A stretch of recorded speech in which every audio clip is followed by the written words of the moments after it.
like to put a nice fat bead, baby.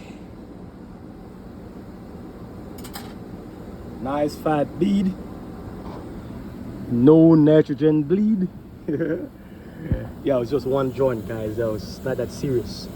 This system is very tolerant to a little bit of oxidization.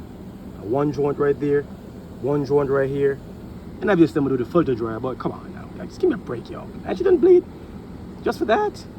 Come on, man. This is a regular unit, man. We got no little strainers in the system.